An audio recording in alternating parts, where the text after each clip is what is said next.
In the vast emptiness of the Sahara, a silent migration unfolds, one of people, not animals.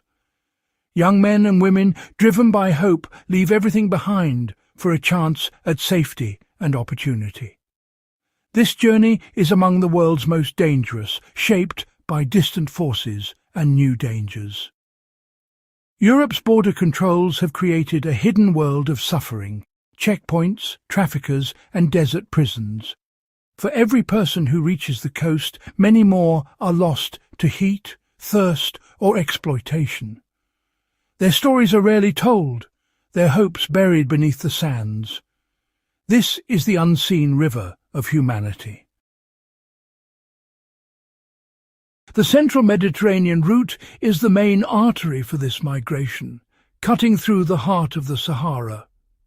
Many begin in Nigeria, Ghana, or Senegal, travelling north into Niger, specifically the city of Agadez, the gateway to the desert.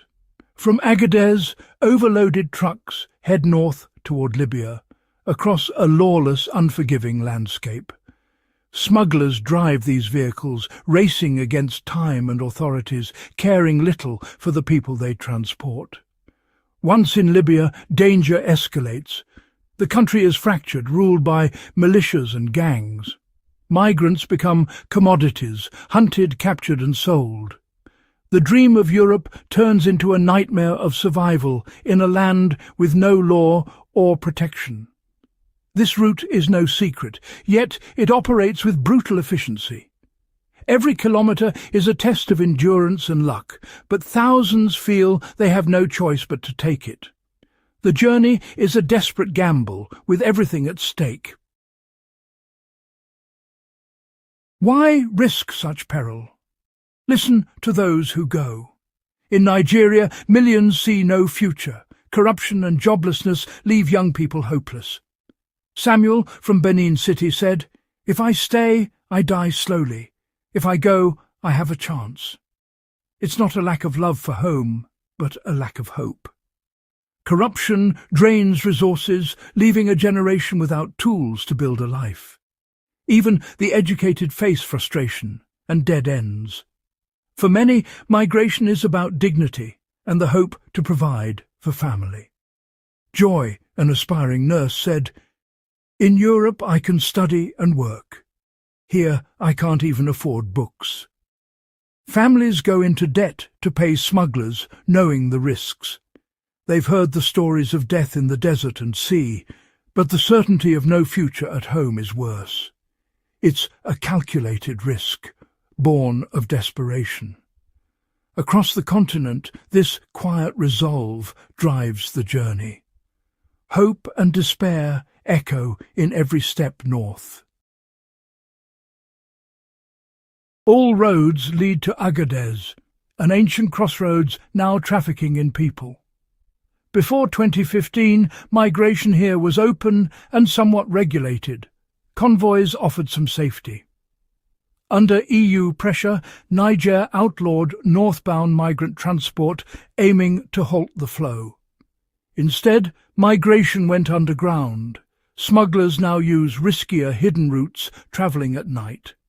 The journey became faster, more reckless, and far more dangerous.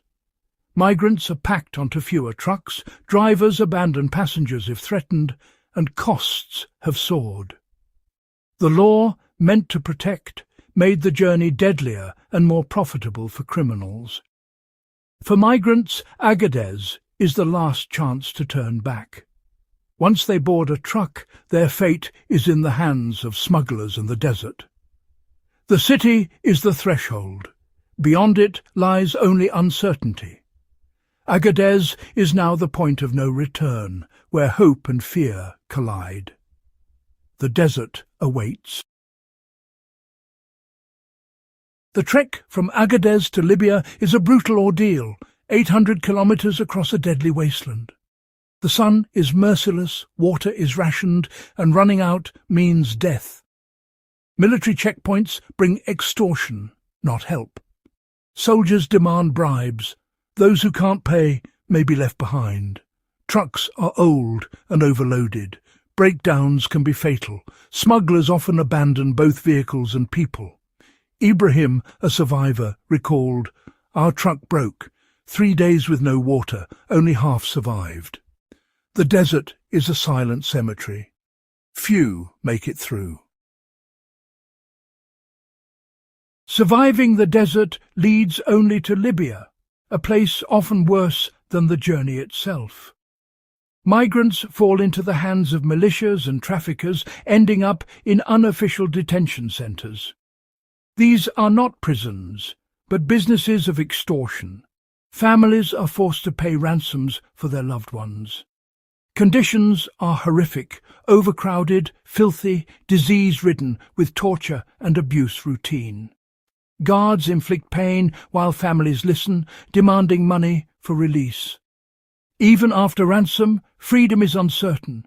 Many are sold again, the cycle repeating. Women face rape and violence, often becoming pregnant in captivity. Trauma is lifelong.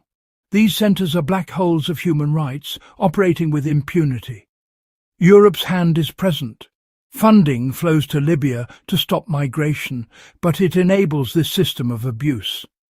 The EU pays for the Libyan Coast Guard, which returns migrants to these horrors. In trying to stop migration, Europe funds the machinery of suffering. The end of the road is not freedom, but captivity. Europe's policy of border externalization moves its borders deep into Africa. The EU pays countries like Niger and Libya to stop migrants before they reach Europe. This reduces arrivals and political pressure in Europe, but at a deadly cost. Funding, training and equipment flow to partner countries who act as Europe's gatekeepers. The result? Crackdowns, patrols and blocked boats, far from European oversight. Outsourcing border control means outsourcing responsibility. Abuses happen out of sight, but EU money enables them. Migrants intercepted by the Libyan Coast Guard are returned to torture and slavery. Europe builds invisible walls, made of money and deals, not bricks. The suffering is hidden, but real. The Sahara journey confronts us with deep questions about inequality and borders. On one side, wealth and security. On the other, poverty and desperation. Borders are human inventions, but hope and the will to survive know no boundaries. Is a life on one side worth more than on the other? Migration is not just political or economic, it's a moral issue. Europe's policies weigh migrant lives against political goals, resulting in abuse and silent deaths. Are we willing to accept this price? Our choices have life or death consequences for people far away. The river of humanity in the desert is a symptom of a fractured world. Will we build higher walls or bridges of compassion? The Sahara has seen empires rise and fall. Now it witnesses a new migration, one of hope and tragedy. The desert is indifferent, offering only sun, sand and silence. Yet within its silence are the stories of countless lost souls, their dreams turned to dust. Europe's policies have pushed the crisis out of sight, but not solved it. The suffering is now more intense, more hidden. The problem is not gone, just outsourced. What can be done? It starts with recognition. We must see this journey as a human tragedy, not an invasion. Solutions require addressing root causes: corruption, poverty, hopelessness, not just building walls. The desert teaches humility and reminds us of our shared humanity. The fate of a migrant is tied to choices made far away. As long as we ignore their suffering, the desert remains a graveyard of hope. The silence endures until we choose to listen and act. Thanks for watching. If you found this story thought-provoking, don't forget to subscribe for more journeys and untold stories from around the world. Hit the bell icon so you never miss an update. Join our community. Your voice matters. See you in the next video.